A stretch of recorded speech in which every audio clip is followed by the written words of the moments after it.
प्यारे विद्यार्थियों और सभी मित्रों, आप सभी का मेरे YouTube channel Uma literature academy पर बहुत बहुत स्वागत है।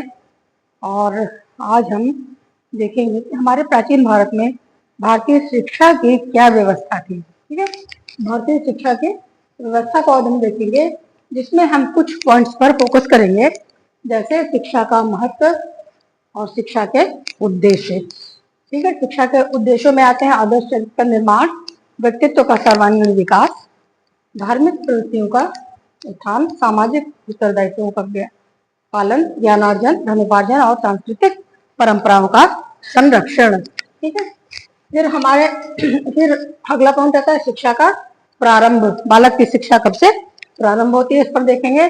उसमें गुरुकुल है और भिक्षाटन का कार्यक्रम दो मुख्य होते हैं। फिर उसमें आचार्य का महत्व, आचार्य है, आचार्य कितने प्रकार के होते हैं, उनका महत्व, शिष्य के गुण, गुरु या अध्यापक के गुण और उनके प्रकार। शुल्क, फीस क्या ली जाती थी, शुल्क, फीस का देखेंगे। तो पाठ्यक्रम क्या क्या होता था।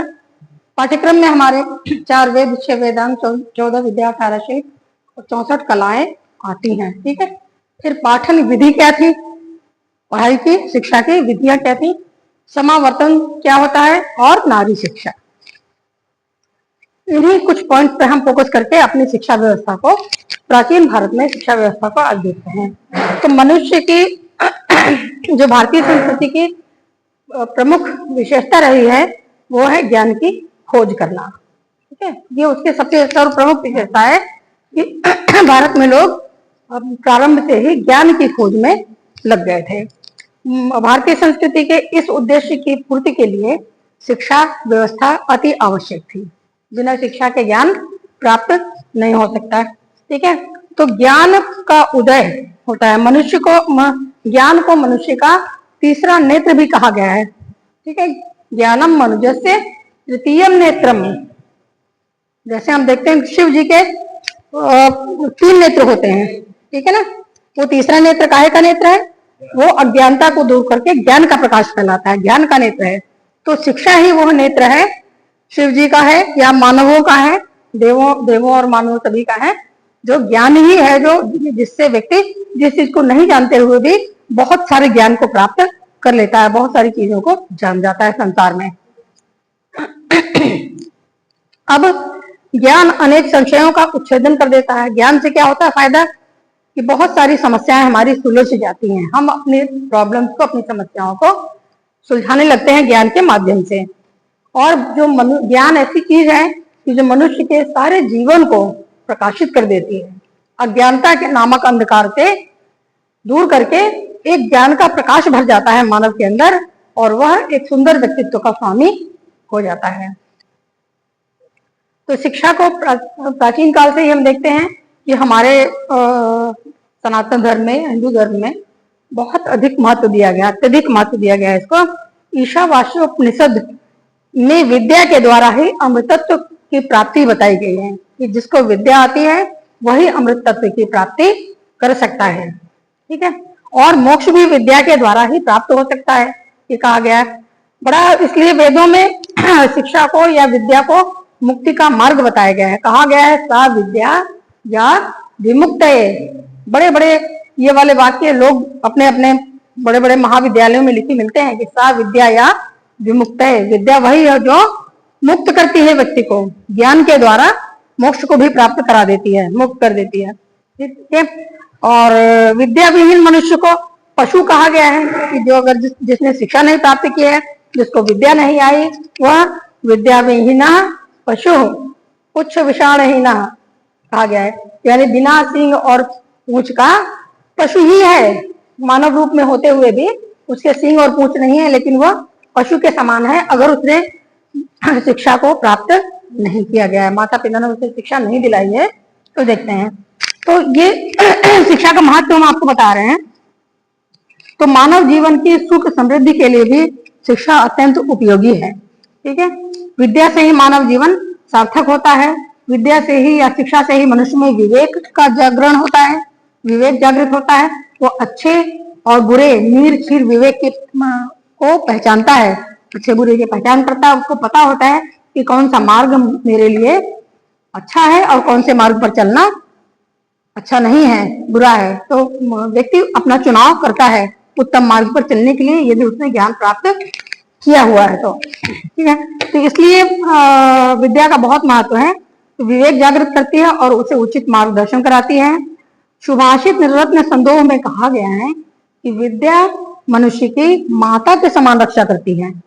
जैसे एक माँ अपने बच्चे की रक्षा करती है, वैसे ही विद्या मनुष्य की रक्षा कर लेती है, पिता के समान हित कार्यों में नियोजित करती है। जैसे पिता हमेशा अपनी संतान को अच्छे अच्छे कार्यों में लगाता है, हित जो उसके हित के लिए होते हैं ऐसे कार्यों को उसे सिखाता है, वैसे ही विद्या भी व्यक्ति को या बालक बालिका को हित के कार्यों में लगाती रहती है। तो विद्या के ये महत्व है। ठीक है, और पत्नी के समान खेदों को दूर करती है। जैसे पत्नी अपने पति के कष्ट होने पर, कष्ट पड़ने पर या संकट में आने पर उसके दुख को दूर करने की अच्छी पत्नी जो होती है पूरी कोशिश करती है और पूरी मेहनत जो उसके साथ वो लगी रहती है ताकि उसका पति संकटों से बाहर आ जाए। ठीक है, ऐसे ही विद्या मनुष्य की वो पत्नी की तरह है जो उसको संकटों से उसका निवारण करवा देती है, संकटों से खींच लाती है बाहर।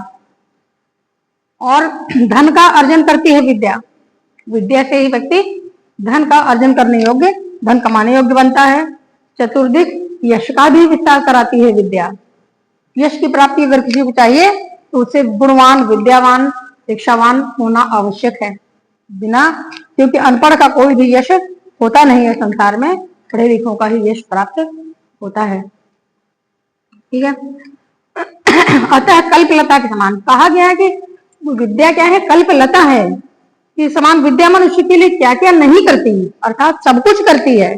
सब अच्छे कार्यों को विद्या संपन्न करवाती है मानव के जीवन में, यदि वह उसने विद्या को ग्रहण किया है तो।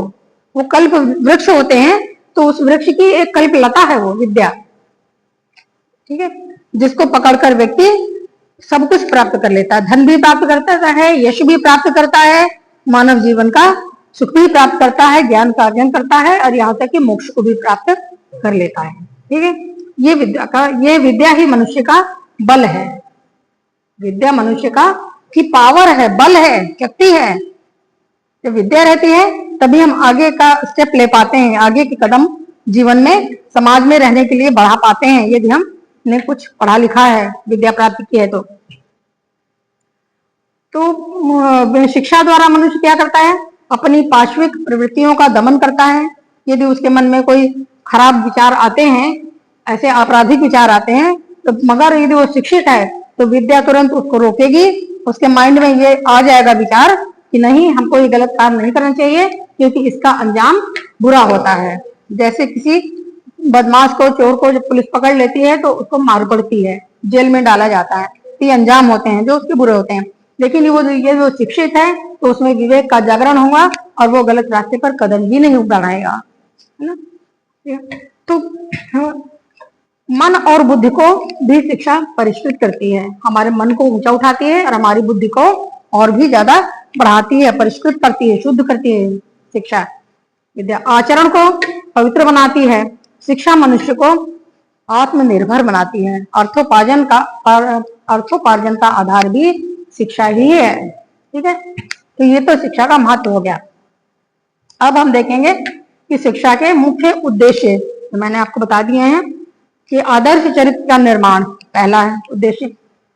तो प्राचीन युग में चरित्र को बहुत ही ज्यादा महत्व दिया जाता था, बहुत अधिक महत्व दिया जाता था। इसलिए हमारे मनुवादी जो भी स्मृतिकार, सूत्रकार, साहित्यकार हो गए हैं, उन्होंने कहा कि जीवन खान पान और स्वभाव में अनियंत्रित ब्राह्मण, जिसका नियंत्रण नहीं है जीवन पर, खान पान में और अपने नेचर पर, अपने स्वभाव पर अगर नियंत्रण नहीं है तो वो ब्राह्मण समस्त वेदों का ज्ञाता होने पर भी माननीय, आदरणीय नहीं है। चाहे भले उसका चारों वेद आते हों, लेकिन अगर उसका खुद पर नियंत्रण नहीं है तो विद्या हमको ये नियंत्रण, तो आदर्श सबसे शिक्षा का सबसे पहला उद्देश्य क्या है, आदर्श चरित्र का निर्माण, यानी चरित्रवान हम बने।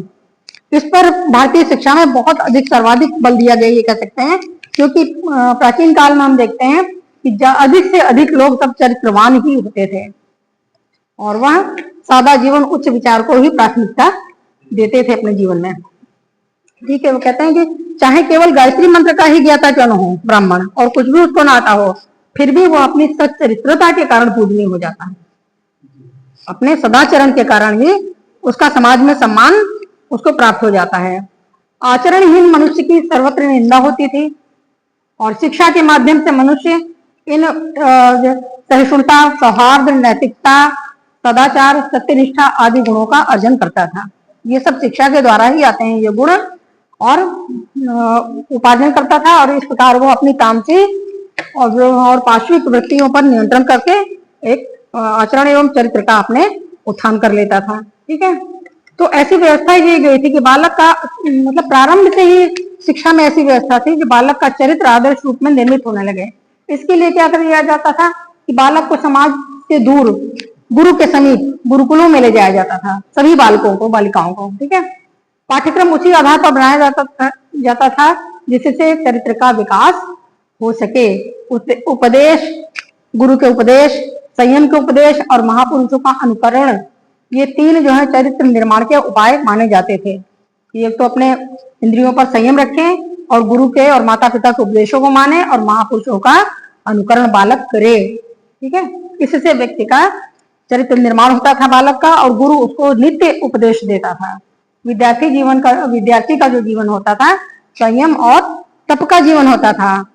कहते हैं कि कुतो विद्यार्थी कुतो सुखम धनार्थी, विद्यार्थी कुतो धना और धनार्थी कुतो विद्या, और विद्यार्थी कुतो सुखम, विद्यार्थी को सुख कहाँ है? विद्यार्थी को तो तपस्या और करना है, त्याग और तपस्या और संयमित जीवन बिताना है, तो उसके लिए तपस्या का समय है। ये ब्रह्मचर्य का जो जीवन है वो तप से भरा हुआ है। तप अर्थात तपना या कष्ट सहकर भी उच्च लक्ष्यों को प्राप्त करना। ठीक है, तो ब्रह्मचर्य के तप के लिए इंद्रिय निग्रह और ब्रह्मचर्य व्रत का पालन अनिवार्य माना जाता था बालक के लिए। और कहा जाता है कि ब्रह्मचर्य के तप द्वारा ही राजा भी राष्ट्र की रक्षा करने में समर्थ होता था। यदि राजा का भी अपने ऊपर नियंत्रण नहीं है तो वो राष्ट्र की रक्षा कभी नहीं कर पाएगा। तो उसके लिए राजा को भी तपोबल से युक्त होना चाहिए, ब्रह्मचर्य से युक्त होना चाहिए, जिससे वो राष्ट्र की रक्षा करे। हमारे यहाँ बहुत से ऐसे राजा हैं जो इतने महान हुए हैं जिन्होंने राष्ट्र की रक्षा की, जिनके नाम सम्राट अशोक, सम्राट चंद्रगुप्त मौर्य आदि नामों को हम अच्छी तरह से जानते हैं। इनकी शिक्षा दीक्षा भी बचपन से ऐसी ही हुई। ठीक है, तो दूसरा आता है व्यक्तित्व का सर्वांगीण विकास। ठीक है, एक तो ये देखिए आदर्श चरित्र का निर्माण हो गया। अब व्यक्ति में और भी चीजें बालक में विकसित करनी होती थी, तो हमारे व्यक्तित्व का चहुमुखी विकास हो। बालक के व्यक्तित्व का शिक्षा में ऐसी व्यवस्था होती थी कि उसका चारों तरफ से उसका विकास हो। प्राचीन काल में ऐसी मान्यता होती है कि आत्मविश्वास से ही व्यक्ति का सर्वांगीण विकास संभव है। इसलिए व्यक्ति को ऐसा प्रयास किया जाता है शिक्षा में कि आत्मविश्वास, संयम और विवेक शिक्षा द्वारा उसमें अवश्य ही जागृत हो। विवेक से व्यक्ति नीर-क्षीर, अच्छाई और बुराई में जानता है कि क्या हमको भेद करना है। संयम से अपनी इंद्रियों का कंट्रोल करता है, किसी चीज पर वो उसकी जीभ नहीं लल पाती है या उसके नेत्र बुरी चीजों को नहीं देखते हैं। और आत्मविश्वास से वह कहीं भी बोलने में समर्थ हो सकता है। ठीक है, तो इसके लिए उपनयन संस्कार के समय अग्नि से प्रार्थना की जाती थी। सर्वप्रथम जब बालक जाता था गुरु के पास तो उपनयन संस्कार होता था, तो वहां पे प्रार्थना की जाती थी कि वह छात्र की, हे अग्निदेव, छात्र की बुद्धि, मेधा और शक्ति में वृद्धि करिए तथा अपनी कृपा दृष्टि छात्र पर अर्थात उसे तेजस्वी बनाए रखिए।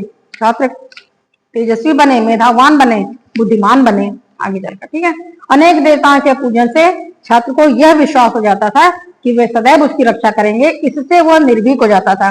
जंगल में भी वो देवताओं को स्मरण करके चला जाता था, उसे कोई किसी जंगली पशुओं आदि का भी भय नहीं रहता था। उसमें आत्मविश्वास की भावना दृढ़ हो जाती थी। तो शिक्षा काल में शास्त्रार्थों का आयोजन भी आत्मविश्वास बढ़ाने में सहायक होता था। जब बालक बड़े हो जाते थे, शास्त्रार्थ होते थे, वाद विवाद होते थे, प्रतियोगिताएं होती थी, जिससे उसका आत्मविश्वास बढ़ता ही चला जाता था। ठीक है, उसके आहार विहार, विद्यार्थी के वस्त्र, निद्रा, जागरण सभी एक नियम में बंधे होते थे। ठीक है, आत्म संयम के द्वारा ही व्यक्ति अपने कर्तव्यों का पालन उचित प्रकार से कर सकता है। अब तीसरा आता है धार्मिक प्रवृत्तियों का उत्थान। ऐसा माना जाता है कि भारतीय जीवन में धर्म और भक्ति को का जो उद्देश्य है मानव की धार्मिक भावनाओं को जागृत करना भी माना जाता था। और शिक्षा के माध्यम से विद्यार्थी बालक जीवन से ही धर्म और भक्ति के प्रति आस्था उसमें दृढ़ कर दी जाती थी। ठीक है। धार्मिक प्रवृत्तियों के उत्थान के लिए दैनिक क्रियाएं होती थी। दैनिक क्रियाएं अर्थात हवन आदि क्रियाएं, संध्योपासना, व्रत, धार्मिक अनुष्ठान एवं उत्सव आदि की व्यवस्था की जाती थी, जिससे वह उसी ट्रैक को पकड़कर आगे बढ़ता था। हाँ, उसका जीवन उससे अनुशासित रहता है। धार्मिक भावना से आत्मिक दृढ़ता आती है और व्रतों के पालन से मनुष्य संयम को धारण करता है। ठीक है। इसके द्वारा मनुष्य अपने जीवन को सात्विक बनाता था। उसका जीवन अनुशासित होता था। तप, दान और सरलता, अहिंसा और सत्य वचन, यह सब धार्मिक भावना को दृढ़ करने वाले तत्व माने जाते थे कि कभी झूठ ना बोले, हमेशा सत्य वचन पर रहे विद्यार्थी। ठीक है। फिर सामाजिकता है, सामाजिक उत्तरदायित्व का निर्वाह। ठीक है। तो समाज कल्याण की भावना को बल प्रदान करने के लिए ही शिक्षा में भिक्षाटन की व्यवस्था की गई थी, जिससे विद्यार्थी यह अनुभव करें कि अध्ययन काल से ही वह समाज का ऋणी है, समाज का कर्ज है उसके ऊपर। ठीक है। और विद्यार्थी जीवन समाप्त करने के बाद वह अपने सामाजिक कल्याणकारी कार्यों द्वारा ऋण चुकाने का प्रयास करे। हम जानते हैं कि गृहस्थ जीवन में तो 3 ऋण व्यक्ति चुकाता था, 5 महायज्ञों को करता था और 3 मुख्य ऋणों को चुकाता था। तो अभी जो ऋण समाज का उसके ऊपर हो रहा है भिक्षा के द्वारा, वो ऋण स्वयं भिक्षा देकर वो चुकाता था बालकों को। ठीक है। तो कार्यों एवं व्यवसायों के अनुसार सभी वर्णों एवं जातियों के पृथक पृथक कर्म थे, जिनका पालन करना प्रत्येक सामाजिक व्यक्ति का कर्तव्य था। शिक्षा के द्वारा ही मनुष्य ऋषि ऋण होता है। और स्नातक अन्य विद्यार्थियों को, जब पढ़ लिख लेता है कोई विद्यार्थी, तो अन्य विद्यार्थियों को निःशुल्क शिक्षा देता था तथा गृहस्थाश्रम में प्रविष्ट हो पुत्र और पिता और पति के रूप में सामाजिक प्रतिष्ठा प्राप्त कर विभिन्न उत्तरदायित्वों का निष्पादन करता था। ठीक है।